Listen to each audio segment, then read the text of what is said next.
The evening sun was just dipping beneath the Dallas skyline when the neon sign of Titan's Edge Gym flickered on. The place was alive with noise and energy, the thud-thud-thud of fists on heavy bags, the rhythmic pounding of jump ropes hitting rubber mats, the metallic clink of barbells slamming into racks. The air smelled of sweat, rubber, and disinfectant, a cocktail that only fighters and die-hards seemed to love. In the middle of it all, fighters sparred under the watchful eyes of their trainers. Grunts and yells echoed as gloves collided with pads. Trainers barked orders, hyping their students with phrases like, "Faster. Guard up. Hit harder." To the athletes inside, this was sacred ground, the proving arena where strength and reputation were built. But for Eli Turner, it was just another shift at work.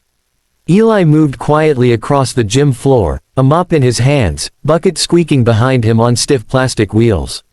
His clothes were plain, faded jeans, old sneakers, and a gray hoodie beneath a blue janitorial vest. His brown hair was cropped short, flecked with the first signs of gray, and his face carried the calm lines of someone who had seen much and said little. Most people barely noticed him. To them, Eli was part of the scenery, like the mop buckets or the broken treadmill in the corner. He was the cleaner, a man paid to wipe away their sweat so they could shine under the lights. But that didn't bother him. Eli liked being invisible. He liked the rhythm of his mop swishing across the mats, liked listening to the thrum of determination in the air. There was something comforting about watching others chase dreams, even if his own had been buried long ago. Still, invisibility has its price. "Hey, mop boy," a booming voice suddenly rang out above the noise. Heads turned toward the sound. Standing near the octagon cage, arms folded across his chest, was Chad Donovan, one of Titan's Edge's star trainers. Chad was built like a boulder with veins, his neck thick as a tree trunk and his arms tattooed with snarling wolves and flames. He was the kind of man who walked with a puffed chest, as if the whole world owed him applause. Eli kept his head down, pushing the mop across a patch of sweat on the mat. "You missed a spot over here," Chad shouted, pointing dramatically at the mat near the cage.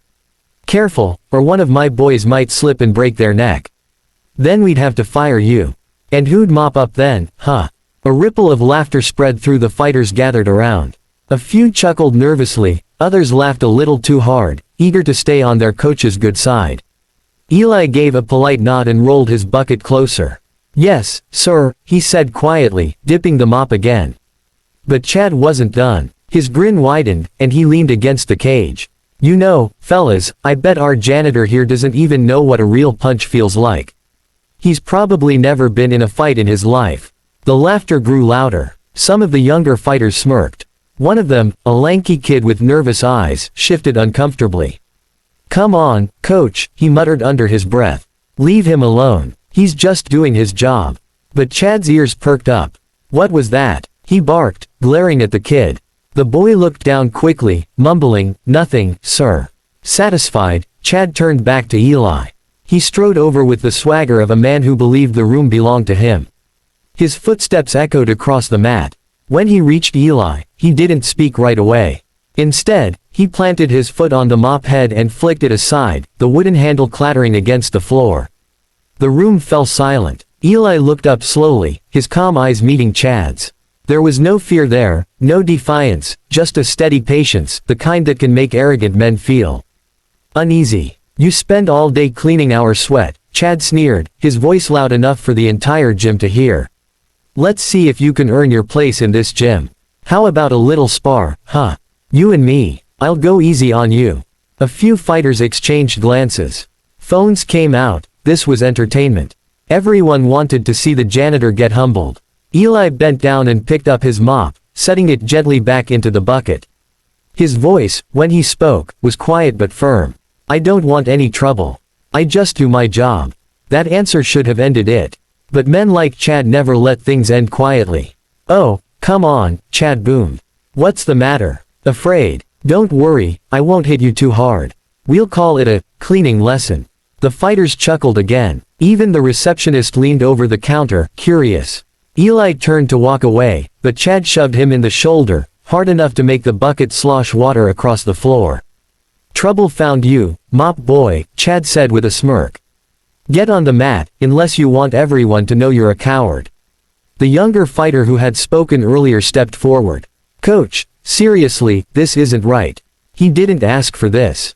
Chad's eyes narrowed. If you're so worried about him, maybe you want to step in his place. The kid froze. No one challenged Chad Donovan in his own gym. Eli straightened up slowly. His shoulders rolled back, and for the first time, the hoodie seemed too small for him, as though it was hiding something larger, something sharper. His gaze swept across the room, catching the expectant eyes, the smirks, the phone cameras waiting to record his humiliation. And then his eyes returned to Chad. "All right," Eli said softly, almost like a sigh. "If this is what you want." There was no drama in his tone, no fire. Just acceptance. But the way he said it made a few people shift uneasily, though they couldn't explain why. Chad grinned wide, slapping his fists together. "That's more like it. Watch and learn, boys, this is how you deal with dead weight." As Eli stepped onto the mat, still in his jeans and sneakers, some fighters whispered among themselves. Who is this janitor who didn't flinch, didn't beg, didn't even look nervous? None of them knew that Eli Turner had once stood in a different kind of spotlight, inside amateur fighting cages, undefeated, feared for his precision and knockout power. None of them knew he had left that world behind after tragedy struck his family, choosing instead the quiet anonymity of night shifts and mop buckets. To them, he was just a cleaner. But to Chad, in a few short minutes, he was about to be a storm. The gym seemed to hold its breath as Eli stepped onto the mat. The squeak of his sneakers against the rubber surface sounded oddly loud in the silence. His hoodie hung loosely on his frame, and his hands dangled calmly at his sides. No raised fists, no fighter's stance, nothing that looked remotely threatening. Chad Donovan, on the other hand, looked like a wolf circling prey. He bounced on his toes, his thick arms coiled with energy, the veins in his neck popping as adrenaline surged through him. He was grinning wide, flashing the cocky smirk of a man certain of victory. "Don't blink, boys," Chad called out to his students, his voice echoing through the gym. "This'll be over before Mop Boy knows what hit him." A nervous laugh rippled through the crowd. Some fighters held up their phones, cameras rolling, eager to capture the humiliation. Others crossed their arms, unsure if this was right but too afraid to intervene. Eli stood still, his eyes lowered, as if lost in thought. To the untrained, he looked passive. To those who had ever been in a real fight, he looked like a coiled spring, silent, patient, dangerous. The younger fighter from earlier, the only one who had defended Eli, watched closely from the sidelines. His gut told him something was about to happen, something that would flip this moment upside down. "Come on, Mop Boy," Chad barked, stepping forward, fists up. He snapped a few showy jabs into the air, fast and loud, the smack-smack of leather gloves echoing. "At least put your hands up before I rearrange your face." Eli exhaled softly, then raised his chin. His voice was low, almost drowned out by the shuffling of feet. "One hit. What was that?" Chad barked, cocking his head. Eli's gaze finally locked with his. "Calm, steady. I said, it'll only take one hit." The fighters around the mat erupted into laughter. Some doubled over, clutching their stomachs. The arrogance of a janitor claiming he could drop a trainer in one hit was too absurd to believe. But Chad wasn't laughing. His smirk twisted into anger. "Oh, you think you're a tough guy, huh? We'll see how that goes." He lunged. Chad's right fist came barreling forward in a looping punch, meant to end the fight in one swing. His feet thundered against the mat as he closed the distance, the kind of move designed for spectacle, not efficiency.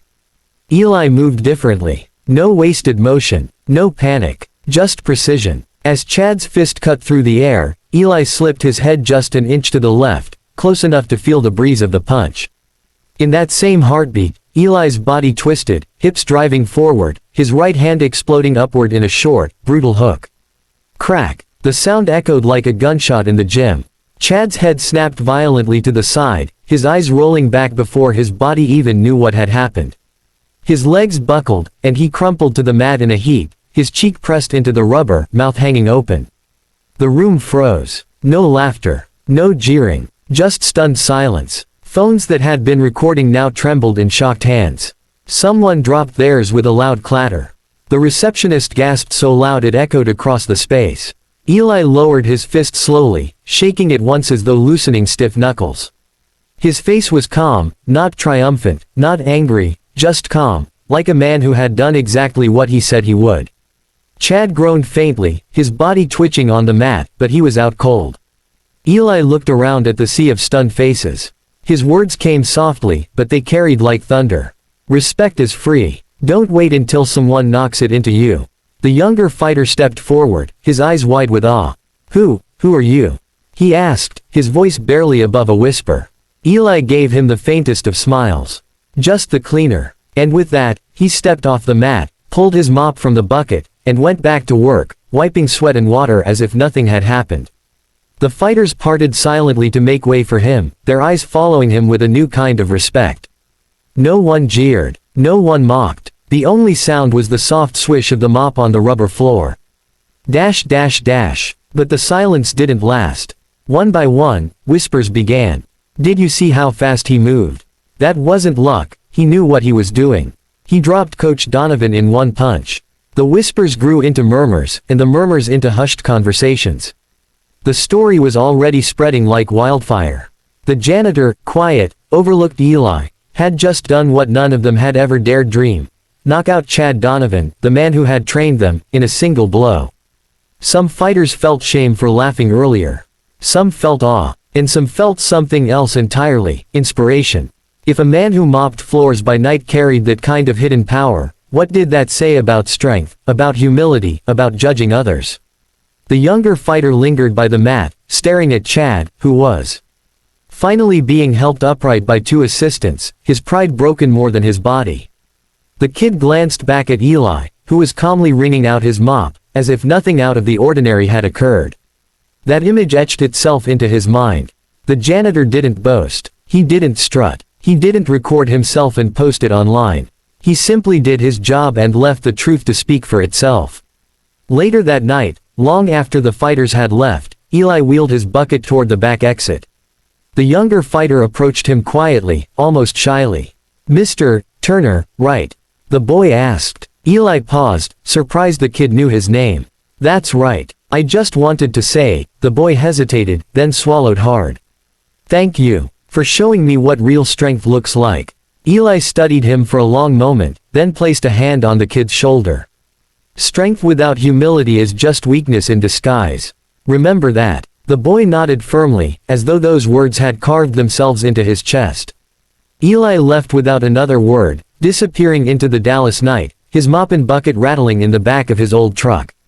The gym behind him buzzed with rumors, with whispers, with the kind of respect he never asked for but had earned in a single moment of truth. And though he vanished back into the shadows of his quiet life, his legend remained, passed in hushed voices among fighters, retold in awe. The night the janitor knocked out the trainer in one hit became a story of its own.